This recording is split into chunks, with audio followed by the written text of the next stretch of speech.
Earlier this week, President Obama called on police departments around the nation to work more closely with communities to address racial tensions.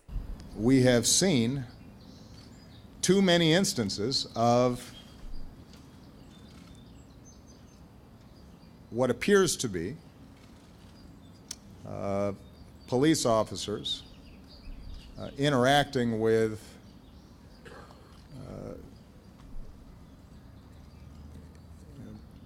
individuals, primarily African American, often poor, in ways that raise troubling questions.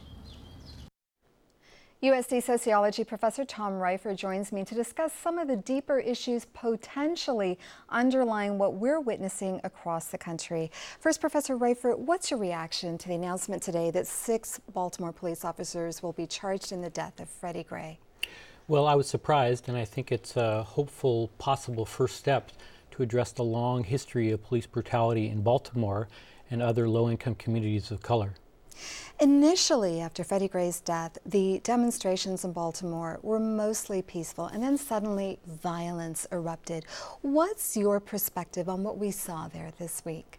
Well, I think what you've been seeing across America is urban rebellions. We're coming up against the 50th anniversary of the Watts riots, April 29th with the anniversary of the 1992 Los Angeles riots. And when people's dreams are deferred and you have a history of police brutality and lack of incorporation into the America, then anger stokes up at a certain level, and something like this sets off a spark.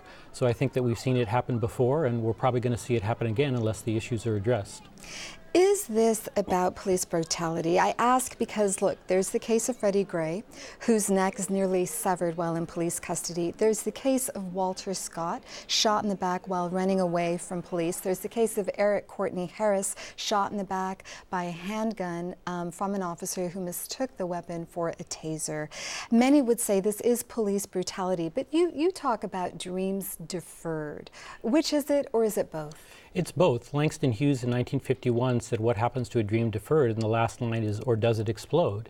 And I think that what you see is a history of the making of ghettos by whites in the U.S. What you see is the history of American racism, and it kindles up to such a point where it explodes, and the larger issues have to be addressed, and that's structural inequality that leads to dramatic differences in life opportunities and life expectancies for African Americans versus white Americans. Have there been places in the United States where those larger issues have been addressed successfully? Generally speaking, in your urban areas, no. In fact, I think that the last riots that existed in Baltimore happened after the assassination of Martin Luther King. And since the assassination of Martin Luther King, I think you've seen the assassination of King's dream. King's dream was of radical redistribution and shared power. He didn't want to integrate African Americans into a burning house. And what we've seen since King's death is a massive redistribution of power away from the vast majority of Americans towards the wealthiest Americans, and those urban communities that have faced deindustrialization and disinvestment have been hit the hardest. But we're not really hearing talk about that, about the deferred dream, about the massive inequality within the context of police brutality, are we? No, and as Tupac Shakur said, got money for war but can't feed the poor. The Republican-dominated Congress just added $40 billion more to the military budget while making massive cuts in social programs. So it seems that while people pretend and feign concern over this issue, all the policies are going in the wrong direction. And that's something that we seriously have to address as a country. Otherwise, we're going to see more instances of police brutality and more instances of explosion in ghetto communities.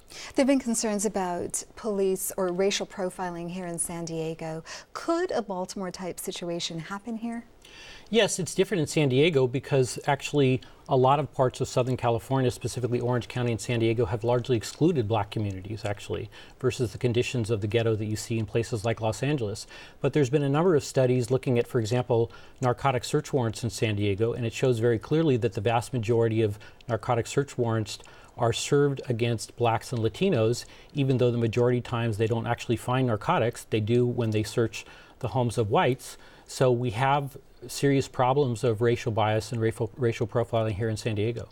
Professor Tom Reifer, thanks so much for coming on the program. Thanks very much.